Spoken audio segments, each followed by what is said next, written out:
as a child, when you only see anger in an uncontrolled state, that's terrifying, that's scary. So you may reject your own anger without being prompted to.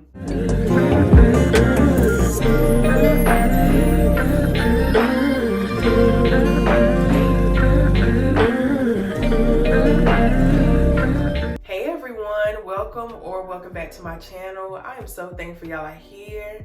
I pray you can find home here, and if so, welcome. I want to talk to y'all about mama trauma. I know people always talk about daddy issues, daddy this, daddy that, but a lot of dysfunction, a lot of the inner turmoil and anxiety and all the different stuff that we feel as adults typically comes from our mothers and their inability to feel safe, their lack of connection and their lack of really feeling safe in the world. So when we're born, our mothers are basically our first connection to the world. They're our first gateway to what we feel, what we should think, how we should perceive other people, how we should get along with our siblings, how we should interact with our father, how we should feel about ourselves and our own bodies. We're a direct reflection of our mother. We reflect her insecurities. We reflect her relationship with money, with men, with life in general. So again, our mothers are our gateway to what the world is and how it should feel and how it should look.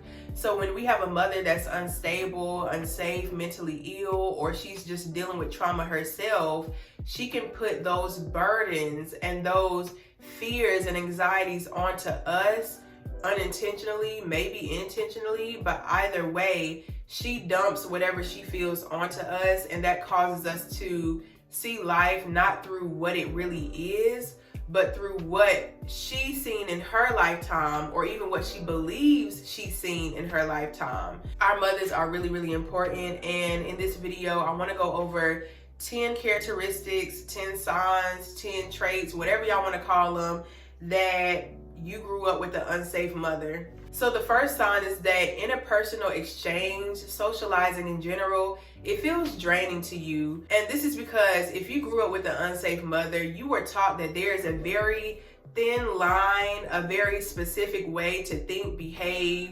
talk, walk, do everything. And so you may have taken on perfectionism. You have an ingrained idea of how you should be, how you should look, how you should operate in the world, rather than really accepting your authenticity and who you are in the moment. And so when you step into socializing situations, when you step into interpersonal exchanges and conversations and even small talk, you're going into it as though you should be performing rather than being in the moment, getting to know that other person, allowing yourself to relax and be vulnerable. If our mothers don't teach us that life is safe, or that there are safe people in the world, we go into social situations with this idea that everybody is either judging us, somebody is going to manipulate us, we have to have our guard up, we have to be this shell of ourselves in order to defend and protect ourselves. And also, unfortunately, an unsafe mother is typically a threat herself to her children. So she directly teaches her children not to trust her, not to trust anybody that has authority or that could be more domineering over that child. She basically teaches her child not to trust through her not trusting life and people herself, and then her herself not being a trustworthy, reliable person. When you interact with an unsafe mother, your needs are constantly ignored. Your needs aren't really priority, nor are they considered. So I think naturally, when your needs aren't considered, your boundaries are also crossed. Again, whether that's intentionally or unintentionally, an unsafe mother crosses your boundaries mentally, emotionally, psychologically. She isn't attuned to what you really need, who you are, what you have to say, what you think, what you feel. She can never relax enough in her own body to understand that your needs are just as important as hers. So your first understanding of socializing and interpersonal exchange are all about, how can I protect myself from this mother, or now from this person that may or may not consider my needs, that may or may not care about how I feel in this moment. So you're always on the defense, and that's draining. The second sign that you may have mama trauma is that your self-expression, your authentic expression, is severely compromised. And I'm not saying that you have to go around in the world being the same you that you are behind closed doors, but they should correlate pretty closely. Like, you shouldn't become a whole different person or a rock or a shell of yourself as soon as you step outside, basically. The unsafe mother cannot nurture your authentic self. She's running off of fear, she's running off of anxiety, she's running off of what do other people think, what will other people say, and so your authentic self will get in the way of this performance of a life she's trying to put on. And if your authentic self can play a part of this performance she wants to put on, then she'll accept that, she'll gratify that or praise that. But any other part of your authentic self that she doesn't see as reasonable or something to be proud of, it has to go. It has to be shut down. It has to be suppressed. Because we're conditionally accepted by our mothers, we go through life believing that we're conditionally accepted by other people. We may not express what we really want to express, say what we really want to say. We may become numb to what we really need because our needs won't get met. So it's no point in mentioning what I need anyway. And your needs are a part of your authenticity. And a lot of times we may miss the small windows to ask for help, or the big windows, but we may miss opportunities to really ask for help or to deepen connections with people because we're so occupied with the idea and the belief that my needs won't get met anyway. They don't like me anyway. Or you may be stuck fearing the response they may give. You may be scared they're gonna be angry at you. You may be scared that they're not gonna care and be indifferent, and that's trauma within itself. A child needs to be cared for. A child needs to know that their parent wants to take care of them, that it's a joy to their parents to nurture them and respond to their needs. And so a lot of times we won't even ask for help out of fear that somebody will show us that they don't care about us, as we've seen in our childhoods. The third sign of mama trauma is that you may go into a fawn response. The different, what are they called? I forgot the actual name of it, but it's fight, flight, freeze, and fawn. You can find more videos on that. I'm not gonna go deeply into what the fawn response is, but basically, we all choose different ways to respond to a threat, to respond to trauma. I know for me, I chose the people please, fawn, freeze response, where I'm not fighting, I'm not running, but I feel hopeless. I feel like I can't fight against my mother. Obviously, I just freeze, I appease, I stay silent, I suppress who I am and stuff like that. So the fawn typically goes into a very helpless state. You feel like there isn't much you can do, so you don't fight back, you don't say the thing, you don't leave. And then you may also try to appease to your mother, so you become that people pleaser. You try to monitor her emotions and see what you can do, try to comfort her, try to soothe her. And this is also how parentified children are created, because you're no longer in tune with your feelings, with your sadness, with your fear, with your uncertainty in life or in that situation.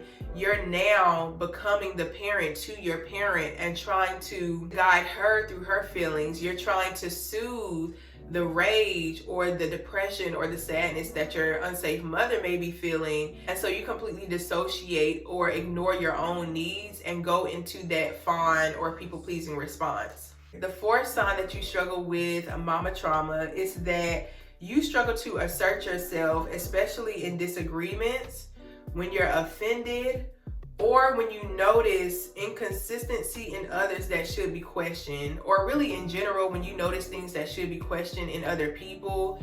You kind of you don't assert that question. You don't question people. You don't default to the fight response. So a lot of times somebody may say something that's genuinely offensive and you kind of just ignore it, you shrug it off, or you just don't believe you really have it in you to stand up for yourself. You genuinely have a hard time tapping into the natural, normal levels of anger and frustration that you should feel for situations.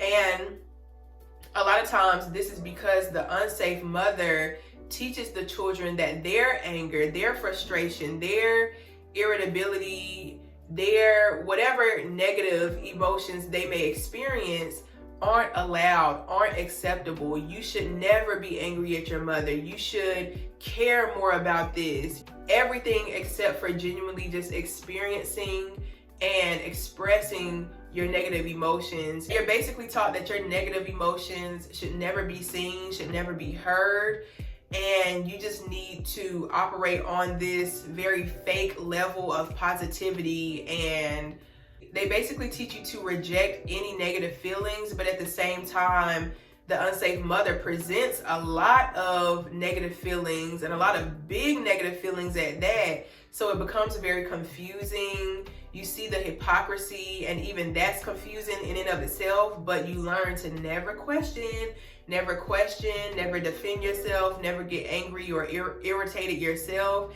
And so it just creates a lot of confusion in a child. And as a child, when you only see anger in an uncontrolled state, that's terrifying, that's scary. So you may reject your own anger without being prompted to. We fear not only other people's negative emotions, but we fear our own negative emotions because we don't want to lose control like we may have seen in the past. We don't want to be in the way of somebody else who has uncontrollable emotions. And so it creates this air of like, I'm just going to avoid it. I'm just going to pretend like I don't even have any negative emotions. I don't have any preferences. I won't, disagree with anybody. I'm going to be all peaceful, all positive. I think we see a lot of women today that are finally validating their own feelings without needing anybody else to validate them. And that's so healthy. Negative feelings and all. You have to validate yourself, accept how you feel, and learn how to express those in a healthy way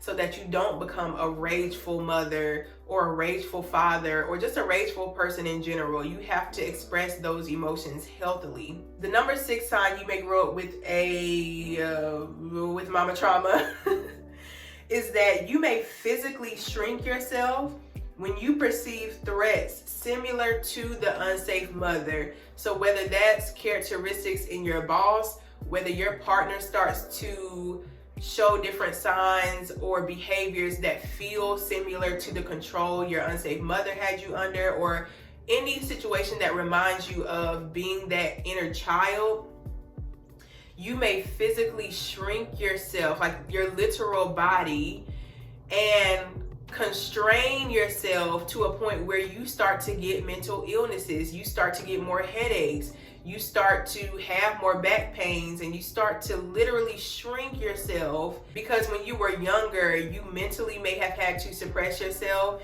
and anything that we experience mentally and emotionally eventually manifests to the physical. And so you may shrink yourself for protection. You may become smaller in hopes to be invisible or to not be in the way of the rage or in the way of the manipulation or whatever, but subconsciously, when you're experiencing the unsafe mother, you physically start to shrink yourself. You physically start to become more depressed or more closed in. Again, your physical body may be more tight and constrained because you're trying to get out the way. You're trying not to be seen, not to be heard, and you just want to stay out the way. So you may physically shrink yourself. And this is something that I've been like highly aware of, like intentionally trying to heal within myself. Whenever I feel that way, like I literally try to like stretch my body. I try to take up more space whenever I feel that way because I realize my inner child is starting to feel compromised. My inner child is starting to try to get out the way of a threat. But as an adult, we don't have those same threats anymore. We aren't as vulnerable as we were as children. And I think we have to remind ourselves of that. So yeah. Number 7 sign that you may have mama trauma. You feel anxiety when you're bored or in emotionally tense situations. So for the first part, whenever you're bored, there's also a sense of the unknown. And children who haven't learned how to be in the moment how to find rest and peace in the unknown, we'll inevitably feel unsafe, scared, and anxious in the unknown, because as children, when you're resting, when you're happy, when you're at a state of peace, you have to constantly remind yourself that I cannot be at rest for too long, because I never know when this threat is going to come around. I never know when my sense of self, my sense of peace, or my authenticity is going to be attacked. So I constantly have to be on the lookout. I constantly have to be ready for when someone or something or my mother may disrupt that peace that I'm feeling, may disrupt this rest that I need to get. So whenever you're bored, that sense of I can't rest, I shouldn't be resting, or that guilt for being at peace in the moment may start to creep up on you and cause that anxiety, or start to make you feel kind of weird, or just it can be scary. When you're in emotionally tense situations, obviously you may become more anxious because you weren't taught how to healthily you weren't taught how to disagree or compromise in a healthy way with the people around you, or with your mother, who was your first example, your first base of an interpersonal relationship. You were taught that you will be dominated, you will be controlled, nobody will care about your feelings, nobody will really hear what you have to say, nobody cares who you are. And so that does something to your psyche, that does something to your emotional body, when in every interpersonal situation it's a power struggle instead of a genuine desire to connect. When it's a constant need to defend yourself or suppress yourself and become, again, a shell of yourself, instead of an opportunity to connect, an opportunity to learn more about your mom or that person across from you, and them learn about you. So you end up connecting emotionally intense situations with this belief that you won't be able to win. You are immediately at a disadvantage in social or emotionally tense situations. And that directly correlates with the other one. I can't remember. Oh, number one. Yeah.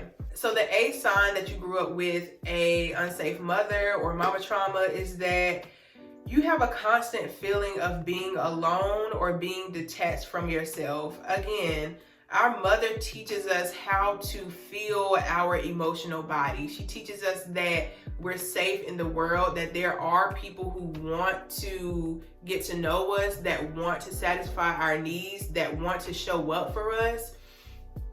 Our mothers teach us that people are safe to connect to. It's safe to go out and socialize. It's safe to go out and have friends. It's safe to relax and be at peace and maybe sit on the couch for hours and just enjoy each other's company. But if you have a mother who's constantly on go, she constantly is trying to achieve a sense of perfection, or she can't regulate her emotions and she's just all over the place, you end up feeling like there's no winning for me. You start to feel like if my own mother can't genuinely connect to me, or if my own mother doesn't want to satisfy my needs, who will really want to satisfy them? And so you take on this belief that nobody wants to show up for you. You have no friends, and you can be surrounded by a lot of people, but for some reason you may get this feeling that I'm all alone. I can't express myself. Nobody knows the real me. Nobody knows the authentic me. And so therefore I'm alone. Nobody cares about me. And I've noticed even within myself, like, I'll have moments where I feel this feeling, even though I know I have people around me that I trust. I know I have the power and the strength to reach out for help if I need to. But I think this feeling of helplessness comes and goes because it's like my inner child trying to get me to kind of heal that feeling, because I know it's not true. But yeah, every now and then I'll just get this feeling of like, nobody really understands me, nobody really cares about me, and then my friends will text me. You know what I mean? Like, but I genuinely believe that this feeling of nobody cares and nobody sees me is our inner child still trying to process, why didn't mama want me? Why wasn't mother interested in me? Why didn't she want to keep me safe? Why didn't she want to really get to know the real me and tend to my needs and just really connect to me on that level? Understand that unsafe mothers can't even connect to their own needs. They can't connect to their own wants. They can't relax in their own authenticity. So it's not personal, it's not your fault. They also struggle with traumas that they may not have even looked at not once in their lives, and they just kind of passed it down to you and to, you know, their children. So it's not personal, but that feeling that comes up may be from that mama trauma. Number 9, the ninth sign that you may have dealt with mama trauma is that your eye contact varies from person to person. Now, this is somewhat natural, especially depending on what state we're in as we're socializing and going throughout life and the day. But I've noticed within myself that if I'm around a woman specifically who I perceive to be more domineering, have more of a controlling personality, or a very like hostile or negative energy, it's hard for me to hold contact. I think it kind of awakens that helpless feeling within me where it's just like, I don't even want to really connect to that person because I'm just now teaching myself how to stand up to myself. I'm just now teaching myself how to stand up to others when they're trying to control me and put my foot down and say, no, you're not going to do that. I'm just now teaching myself how to assert my opinions and how to have my own voice in situations where people may not be fond of me or may disagree with me. So when it comes to eye contact specifically, you may not be able to hold eye contact with people who you find more intimidating. I think that's just natural, but also it stems from childhood because an intimidating person can only be intimidating when we feel a sense of ourselves being shut down or overshadowed or dominated. So when you have mama trauma, your mom kind of teaches you to not stand up for yourself. She teaches you that you are helpless, you are under my control, and there's nothing you can do about it. So that's why learning how to assert ourselves, learning how to use our voice, remembering that we're no longer that helpless child, but we're now a full-grown adult with the capability to assert ourselves in a healthy way and defend our soul, defend our emotions and our psyche, where we don't have to be controlled. We don't have to give in to people because they seem more powerful or whatever. But then on the flip side, when you come across people who do seem more helpless, who do seem more vulnerable, you may feel an obligation to hold eye contact and to give them validation and to constantly tend to their perceived helplessness, perceived vulnerability.